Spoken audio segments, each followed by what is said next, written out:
Alright, this week taking a sidestep to get into a new Hero Quest character, and this is the Path of the Wandering Monk.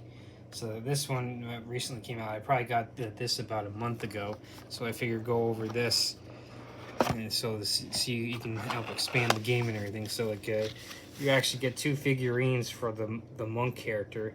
So this is actually kind of cool. So you can kind of see you could quite possibly run two monks and everything in the campaign. So now what's kind of cool with this one is it actually gives you a map of the actual world and everything. So you can see it's all about you as the monk going to the tournament and everything. So what's kind of cool is with this map is that it leaves it quite very open for you to kind of finish off any terrain. Plus, you can sit there and do some world building and make cities and stuff and everything. So that actually does give you a map of the actual Hero Quest world. So and here it is the World's End tournament. So this shows you where you're going for the actual tournament and everything. So and like I said, with this map and everything, it gets into the actual world, shows you the actual world of Hero Quest. But of course, it doesn't name anything. So it does leave a bunch of stuff open for you. So the way the monk character actually works is you can see the monk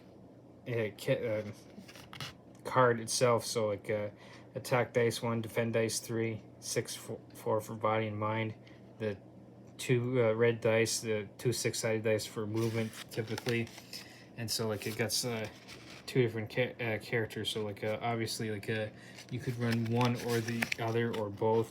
So this card actually explains on how you run the actual monk, so that they actually are slightly different than most characters. So the other the traditional characters, the wizard, the elf, dwarf, and the barbarian, they actually use spells, weapons, armor, and that stuff to kind of defend themselves and the attack and everything. So the monk is slightly different is that you can see here they have elemental styles, and so each they use in a sense the techniques and everything. So what this is cool is that you have you can see 4 elements air, earth, fire, and water. So what it does is with all these different techniques. So you have here.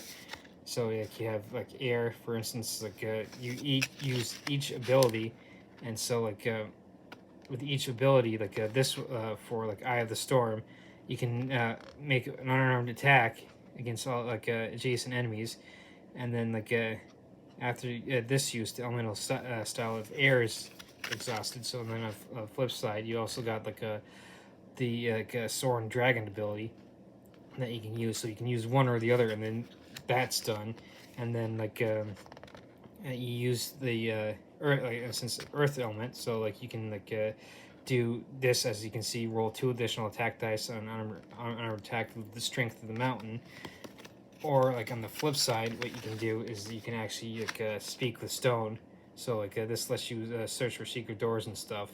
So then once you use one of those abilities, that's exhausted, and then you can go on to water. So tidal surge, you can see here you can use on your turn to split your total movement roll before and after your action. So for instance, you roll a 7 on the 2-sided dice, you can move 3, attack, and then move 4 type of deal for that type of deal.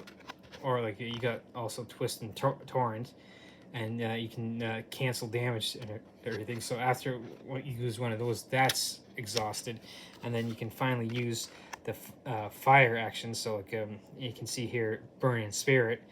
As an action, expel a beam of brilliant energy from your soul's core.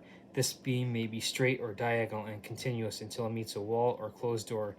Each enemy in the beam takes 2 body points of damage. And so after you use this is exhausted. And of course you got a second ability, Touch of Endless Inferno. As an action, inflict 1 body point of damage to any one adjacent enemy. The target takes an additional 2 points of damage at the end of its next turn. And then as always, once this is exhausted, once you use this, it's exhausted. So you can see under here, the air, water, and earth element styles must be exhausted before using this. So you must go through all of those before you can use one of these. So getting back to the actual elemental cards. So if there are no monsters in your line of sight at the start of your turn, recover all exhausted elemental styles. So basically, how this character works is you got the 4 cards that I just showed. You use one ability, then the next and the third, and then you finally get the fire, and you exhaust all those, and then pretty much once you're out of combat, all of them recover, so you can use them all over again. And of course, I guess a nice little artwork on the back here, and it mentions that it uses elemental styles. So as you can see, it has this in the order of air, earth, water, and fire. So most likely most people who would play Zargon would have you do it in that order, or someone like me would say you can use air, earth, water in any combination before you could use fire. So it would be up to the so-called DM, or the character who player, or so to speak, a DM who plays Zargon. So that pretty much this card explains on how you run the actual monk character, which is totally different than like I said, the traditional characters of the barbarian, dwarf, elf, and wizard, and also the other characters that have been introduced, like the knights and the rogue. So, and it comes in you can see a nice little this nice little box and everything. So the whole concept of the elements and everything is kind of cool and everything, but for me, this is now I have to check other stuff and everything and get really in depth and everything. So this was the first time that I actually came across the map of the HeroQuest world. So this is actually kind of nice, and so like I said in the beginning, this gives you a map of the world, but it also leaves enough blank for you to actually do some world building and everything. So you can basically put Keller's Keep and the return of where the return of the Witch King, Witch Lord is, and basically put them where you think would best fit as the DM of the HeroQuest adventures that you're running. So I'm just doing a quick video on this to kind of expand upon HeroQuest, and so this is just yet another character that you can play.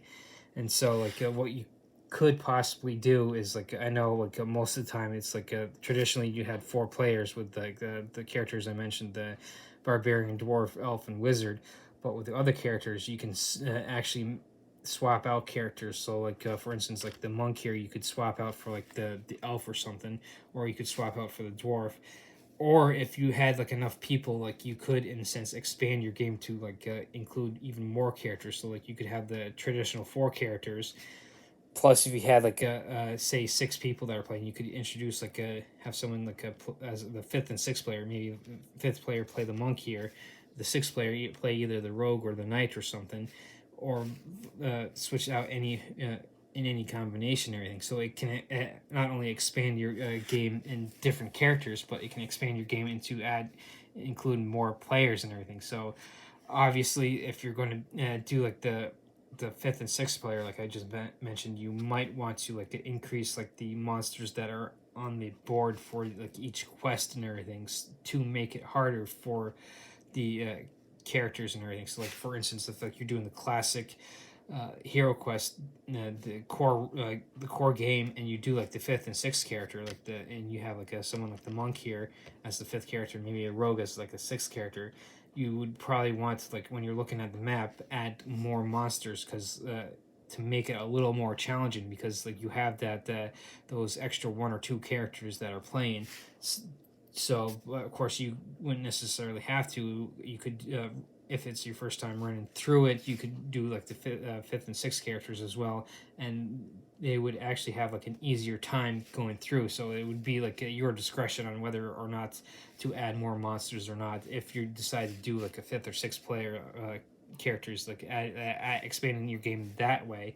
So like these, like I said, just adds other options to your Hero Quest board game. So like I said, that this character had definitely interesting concept with the elemental attacks and everything, and it lets you run a character that can play totally different than like all the other types of characters, and like I said, just gives you way more options for the Hero Quest board game and expand upon not just like the core game itself, but also like all the expansions that are out there, like Keller's Keep and Return of the Witch Lord are obviously the first two that were released way back when the game was first released, and of course there's been other expansions since then. So this is just another, like a reiterate to end this video, this is just another way to expand your Hero Quest experience in your Hero Quest game.